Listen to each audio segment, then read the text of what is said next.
दोस्तों, आप लोगों ने पूरी दुनिया में बड़े बड़े ट्रांसपोर्ट ऑपरेशंस देखे होंगे। कई मर्तबा बड़े बड़े जहाजों को एक जगह से दूसरी जगह लेकर जाना पड़ता है, बहरी जहाजों को लेकर जाना पड़ता है, बड़ी बड़ी ऑयल रिग्स को एक जगह से दूसरी जगह लेकर जाना पड़ता है। डिस्पाइट द साइज, ये सारी की सारी ट्रांसपोर्टेशन मॉडर्न वर्ल्ड के लिए काफी ज्यादा नॉर्मल है। आज की हमारी ये वीडियो किसी भी जहाज, बहरी जहाज या किसी भी खलाई शटल की ट्रांसपोर्टेशन से रिलेटेड बिल्कुल नहीं है। आज की वीडियो में मैं आपको दिखाऊंगा कि जब एक होटल को, और वो भी अच्छे खासे बड़े होटल को, एक जगह से दूसरी जगह शिफ्ट करना पड़ा। जी हाँ, एक बिल्डिंग की शिफ्टिंग। कंक्रीट और स्टील से भरी हुई इस बिल्डिंग को शिफ्ट करने की जरूरत क्यों पड़ी और इस मेगा स्ट्रक्चर को एक जगह से दूसरी जगह शिफ्ट किस तरीके से किया गया, आज की वीडियो में हम इन सारी हैरत अंगेज मालूमात के ऊपर बात करेंगे। सो टिक कर बैठिएगा, ये वीडियो बेहद मजेदार होने वाली है। इसको शुरू से लेकर आखिर तक कंप्लीट जरूर देखिएगा। तो चलिए शुरू करते हैं। दोस्तों, जिस होटल की हम बात कर रहे हैं वो अमेरिका की रियासत कैलिफोर्निया के शहर सैन होजे में मौजूद है। ये होटल तामीर किया गया था साल 1911 में और इसके बनाने वाले का नाम था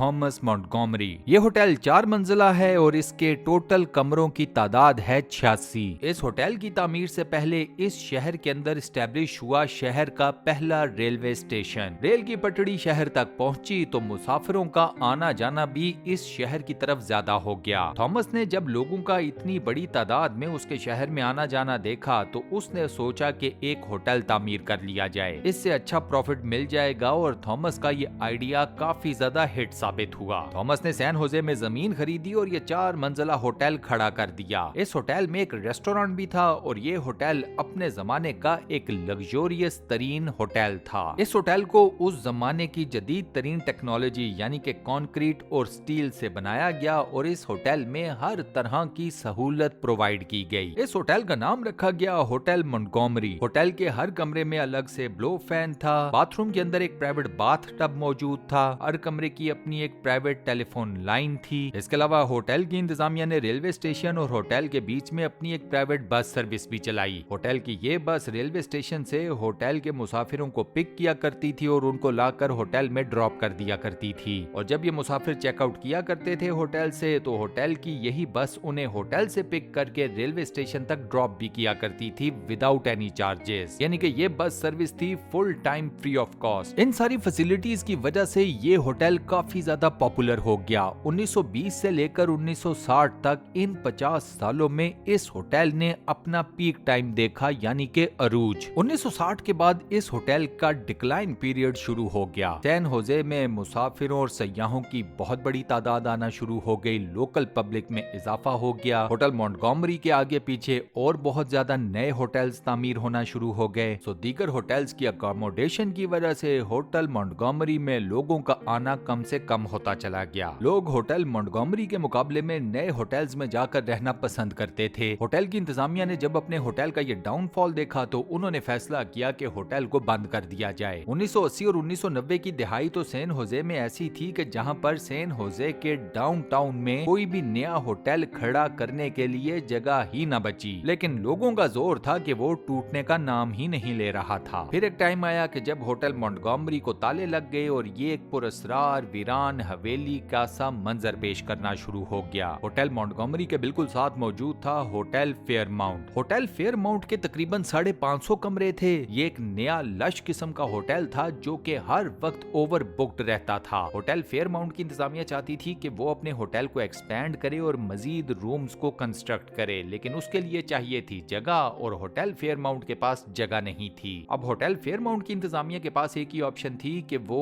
होटल मॉन्टगोमरी को खरीद लें, इसकी बिल्डिंग को गिराएं और एक नया स्ट्रक्चर खड़ा कर दें होटल फेयरमाउंट के ही नाम पर। होटल फेयरमाउंट की इंतजामिया ने ये ही किया। उन्होंने होटल मॉन्टगोमरी की बिल्डिंग को खरीदा और उसे गिराने की तैयारियां शुरू कर दी। होटल मॉन्टगोमरी को गिराने की खबरें जब अवामुन्नास में यानी कि आम पब्लिक में आई तो खड़ा हो गया एक बवाल। सैन होजे की पब्लिक ने प्रोटेस्ट करना शुरू कर दिया कि होटल मॉन्टगोमरी शहर की एक पहचान है, इसका विरसा है। सवाल ही पैदा नहीं होता कि वो लोग इस होटल को गिराने दिए जाने की इजाजत देंगे। उन्हीं दिनों सैन होजे में मेयर के इलेक्शंस भी जारी थे। रॉन गुंजालेस नाम के एक कैंडिडेट ने पब्लिक से ये वादा किया कि अगर वो सैन होजे का मेयर बन जाता है तो वो होटल मॉन्टगोमरी को गिराने नहीं देगा। रॉन गोंजालेस का ये वादा पब्लिक में काफी ज्यादा पॉपुलर हुआ और वो मेयर के इलेक्शंस जीत गया। अब मुद्दा सामने ये खड़ा था कि होटल फेयरमाउंट को एक्सपेंड करना था।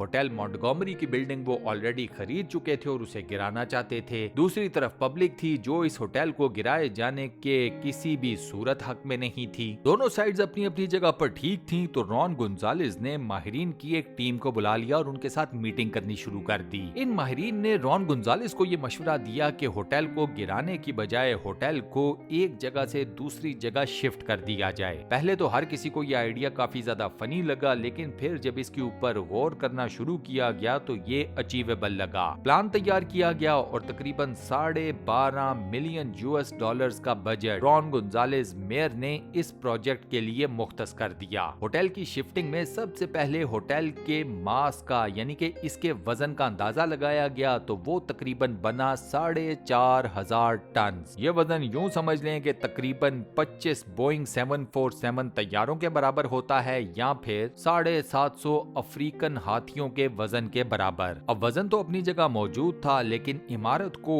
उसकी बुनियाद से अलग करके उठाकर एक जगह से दूसरी जगह लेकर जाना ये भी अपने आप में एक बहुत बड़ी समस्या थी। इसके बाद ये भी सवाल था कि होटल मॉन्टगोमरी को उठाकर शिफ्ट कहां पर करना है। इस सवाल का जवाब तो मिल गया कि एक सरकारी जमीन उसी एरिया में मौजूद थी, तो ये तय पा गया कि होटल मॉन्टगोमरी को उसकी मौजूदा जगह से उठाकर इस नई खाली जमीन के ऊपर शिफ्ट कर दिया जाए। ये नई खाली जगह होटल मॉन्टगोमरी से सिर्फ 180 फीट दूरी पर थी, तो टेक्निकली ज्यादा बड़ा फासला नहीं था होटल को पुरानी जगह से नई जगह शिफ्ट करने के दरमियान में। साल 2000 में इस प्रोजेक्ट के ऊपर काम शुरू कर दिया गया। होटल की सीलिंग को उतार कर संभाल लिया गया। होटल्स की जितनी टाइल्स थीं जिनके ऊपर मॉन्टगोमरी का नाम कार्व किया गया हुआ था, उन टाइल्स को बड़े सलीके से बड़ी एहतियात के साथ काट कर अलग से महफूज किया गया। 1914 का जितना भी वुड वर्क इस होटल के अंदर लगाया गया था उसे भी उतार कर संभाल लिया गया। इसके बाद होटल के कॉलम्स और बीम का साइज लिया गया और खुदाई शुरू कर दी गई। गैस पाइपलाइन को भी होटल से काट दिया गया। होटल की शिफ्टिंग से पहले नई जगह के ऊपर होटल के लिए एक स्पेशल नई बेस तैयार की गई जिसे हम कहते हैं बुनियाद, क्योंकि जाहिर सी बात है कोई भी इमारत खड़ी करने से पहले उसकी बुनियाद तामीर की जाती है। होटल मॉन्टगोमरी की बुनियाद भी बड़ी ही एहतियात से नई जगह के ऊपर तामीर की गई, क्योंकि अगर इस नई बनाई जाने वाली बुनियाद में जरा सी भी यानी कि 1 मिलीमीटर की भी गलती हो जाती तो बहुत बड़ा नुकसान हो जाता। लेकिन नई जगह के ऊपर होटल की बुनियाद इंतहाई परफेक्ट तरीके से तैयार की गई और उसके बाद मरहला आया होटल को पुरानी जगह से उठाकर नई जगह के ऊपर शिफ्ट करने का। इस काम के लिए इंतहाई अल्ट्रा एडवांस मुकम्मल कंप्यूटराइज्ड 8 इंतहाई वजनी जैक्स को मंगवाया गया। ये जैक्स ताकत रखते थे कि 4,500 टन का वजन ये उठा सकें। होटल की बिल्डिंग का 80% वेट इन 8 जैक्स के ऊपर शिफ्ट कर दिया गया। जैसे ही इमारत का 80% लोड इन जैक्स के ऊपर आया तो होटल में मौजूद तमाम पिलर्स को काट दिया गया और होटल का 100% लोड इन जैक्स के ऊपर आ गया। इसके बाद आहिस्ता आहिस्ता जैक्स को मूव करना शुरू किया गया। 15 मिनट बाद होटल मॉन्टगोमरी अपनी पुरानी जगह छोड़कर अपनी नई जगह के ऊपर ला खड़ा किया गया। ये मंजर देखने के लिए आधा शहर उस जगह के ऊपर मौजूद था और बाकी आधा शहर टीवी के ऊपर ये तमाम मनाजिर देख रहा था। अगले 2 साल होटल मॉन्टगोमरी की तजीनो आराइश का काम जारी रहा। 2 साल बाद इस होटल को तजीनो आराइश का काम मुकम्मल होने के बाद दोबारा से लॉन्च कर दिया गया। सैन होजे में होटल मॉन्टगोमरी आज भी मौजूद है, लेकिन इसका नाम बदल कर 4 पॉइंट्स होटल रख दिया गया है। ये होटल दुनिया की मशहूर जमाना होटल्स की चेन मैरियट होटल्स की इंतजामिया चला रही है। और इसी अमेजिंग फैक्ट के साथ हम अपनी आज की इस वीडियो को यहाँ पर करते हैं दी एंड। दोस्तों, आज की ये वीडियो आपको कैसी लगी, वॉइस ओवर कैसा लगा, मुझे नीचे कमेंट सेक्शन में जरूर बताइएगा। वीडियो को बंद करने से पहले आपसे एक छोटी सी रिक्वेस्ट, और वो ये कि अगर आपने अभी तक हमारे इस चैनल को सब्सक्राइब नहीं किया हुआ तो बराए मेहरबानी चैनल को सब्सक्राइब जरूर कर लें और साथ बने हुए बेल के आइकन को लाजमन प्रेस कर दीजिएगा। बाकी अपना बहुत ख्याल रखिएगा। इंशाल्लाह मुलाकात होती है किसी नई बेहतरीन